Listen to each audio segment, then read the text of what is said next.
News 4 at noon, live with breaking news. It's a moment we've all been waiting for. Kirby Wallace is in custody. And we can get back to a sense of normalcy knowing that this criminal is in custody and will face justice for what he has done.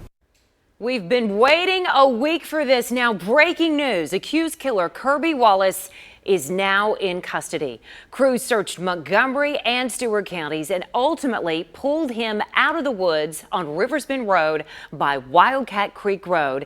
News 4's Forrest Sanders live for us in Stewart County, where Wallace was cuffed in Forest. So many people now breathing a sigh of relief. That's right. You just heard it just a moment ago. This briefing that just ended over here started with law enforcement just saying this is the moment that they have been waiting for. They just hope that now justice can come to the victims and also their families. A crew from the Henry County Sheriff's Department led by Sheriff Monty Ballou caught Kirby Wallace. Sheriff Ballou spoke just moments ago saying this is a victory for law enforcement. Ballou says his crew was hiding in deer stands in Stewart County and saw Wallace coming out of the woods. Ballou told him to put his hands up. He says Wallace stepped behind a tree and walked out with hands on his waist. He eventually kneeled down with his hands up. Ballou says Wallace had a pistol in his waistband and admitted he considered shooting, but decided he did not have the upper hand. And of course, we've had a lot of people who have been working out here for days, about 30 agencies, between 200 and 300 people who have been out here searching elbow to elbow, started over on Poplar Springs Road and then eventually gravitated over to this area on Bartee Road, which is about 5 miles away from that spot where they were looking for so long. And Wallace right now is headed over to the Stewart County Jail.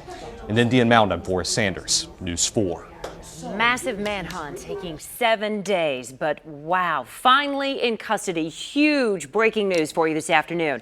Now, a local man whose private security company has been helping in the search says Wallace had the upper hand for so long because he knows that territory so well.